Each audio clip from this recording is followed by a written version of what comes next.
3,500 northeast.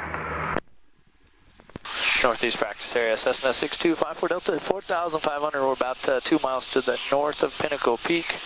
We're headed northeast bound. We're going to climb up to 5,500 northeast. Alright, so get it trimmed out for 72 now.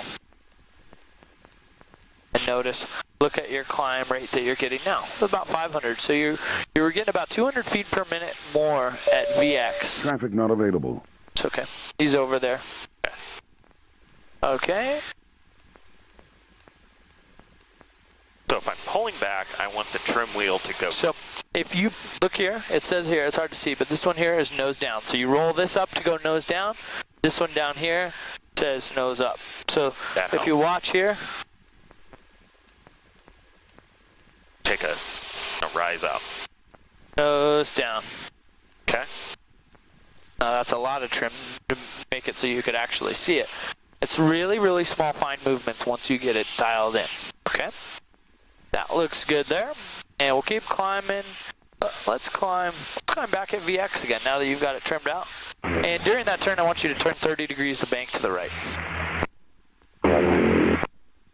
Notice how much rudder you need in a VX climb to the right. More rudder, pull back. You're not strong enough, huh? I gotta send you to the gym. Alright, let's turn to the left now. Up. So now notice, when you go to the left and you're in a climb, you still have to have right rudder. It's just less of it. Does that make sense? Yes. Usually, if we're flying straight and level, we have to have right rudder. If we're going to the right, we add right aileron, right rudder. If we're going to the left, with left rudder, left aileron. However, when we're climbing, we have all those left turning tendencies wanting to turn the aircraft to the left. So we just basically relieve a little bit of that rudder. So let's turn to the left now. 30 degrees. Now see, you're trying to do it again. See how you're pushing the left rudder in? When you're climbing, we don't really need it. So we just relieve that right rudder a little bit to keep that ball centered. See the difference? Okay. It's a weird feeling. Just take some time getting used to, and we're gonna keep going. Got another couple hundred feet. I see the aircraft at 3,500 feet, 2,000 feet below us over the top of the street pattern, no factor. And once you stop on north, please. Whoop, past it. No. All right, what we need to do is we need to match our compass up. And also, take a look here. So, north 33. So, your compass is delayed, and we'll go over compass turns later on when we start using the compass to actually turn. We're going to use our heading indicator, okay? That's why we match it up. This one here, we basically move around it, so it stays there. The compass, see how it floats right there? Watch when you start this turn. If we turn here, look at how it goes to the opposite direction first, okay? Those are the turning errors associated with a compass, and we'll talk more about that on the ground when we go over it, because it's difficult to really understand. But see how it's at north right now, and we're headed east? Right. We're about 24 miles out of Prescott. Coming level off here. The cement plant in push forward first. Convoy. Let your airspeed build up. Okay, now again, look out in the distance. Got a couple fingers full of dirt. Check. Okay, you got the real horizon. Forget about the artificial one so much, right? Okay. Okay, keep pushing forward. Now, RV-12. Oh, Bob's flying an RV-12 today. Now, bring your throttle back to a nice cruise RPM setting, about 23 or 2400 RPMs. Keep pushing forward on that nose, because we haven't fixed the trim yet. I don't want you to fix the trim yet. Northeast, practice area traffic, turn flight 92, street pattern, 3,500 sure it is. You pull it back. northeast. There you go. Okay, there we go. I'm just doing slight movements here. Traffic not available.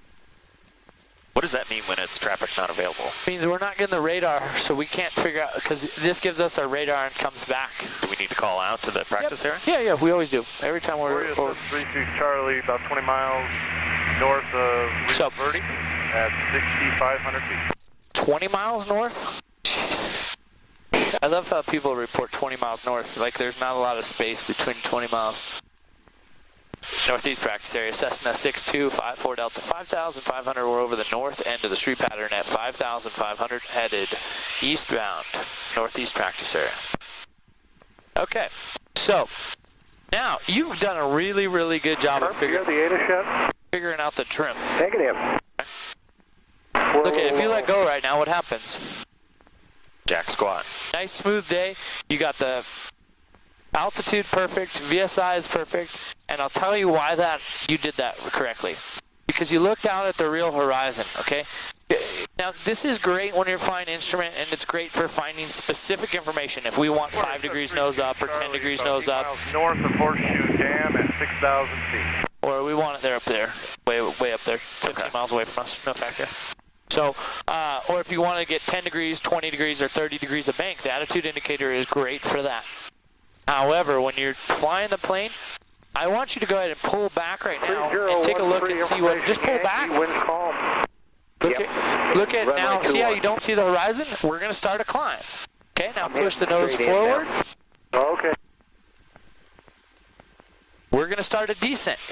That's all you have to think about. I'll go ahead and switch. You want to ascend down? Just bring the nose down. You want to climb up? Bring it up so you don't see the horizon anymore. Okay. It's pretty simple as that. So now let's get some configuration changes. I want you to put in, actually, let's go through our cruise checklist first. Okay. Missing a couple of steps just like we would if we were en route somewhere. Set the throttle. Okay, throttle is set. Okay. Mixture, lean per pilot's operating handbook. Okay, so we lean the mixture for takeoff. We learned it at 1,500 feet. We've traveled 4,000 feet up there in altitude, so we could actually probably lean it out a bit more. Okay, so let's go ahead and give it a couple of turns to the left, just nice and easy, watching that RPM gauge. Dropping. Yeah, so let's go back a little bit. So we really can't lean it out too much once we get up to altitude here. The difference in 4,000 feet really isn't that much. Okay. All right, that looks good. Okay, everything looks good. What I want you to do now is then also turn off the taxi and the landing light. We don't need those anymore. Check. And cruise check is complete, correct? Check. Very good. I want you to do that every time we get up to our altitude.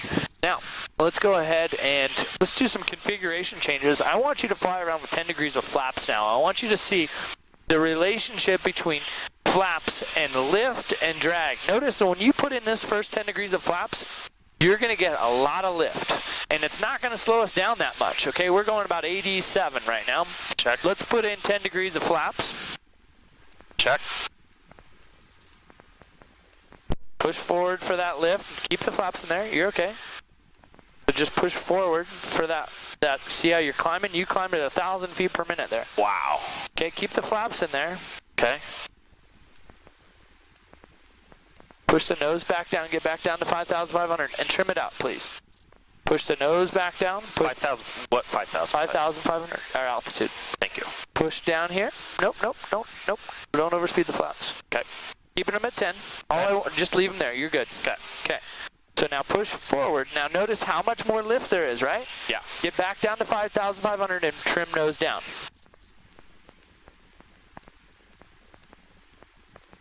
And let's go ahead and start a nice turn to the northbound here. Okay, very good. Is this Lake Pleasant? No, this is Bartlett Lake. No, Bartlett. And 030 is good. Right there is fine. Okay, keep pushing down. You're still climbing because of all that extra lift from those flaps. Right. Okay, so keep pushing down. I want you to maintain 5,500 during all of these flap setting changes, okay? Okay. So get back down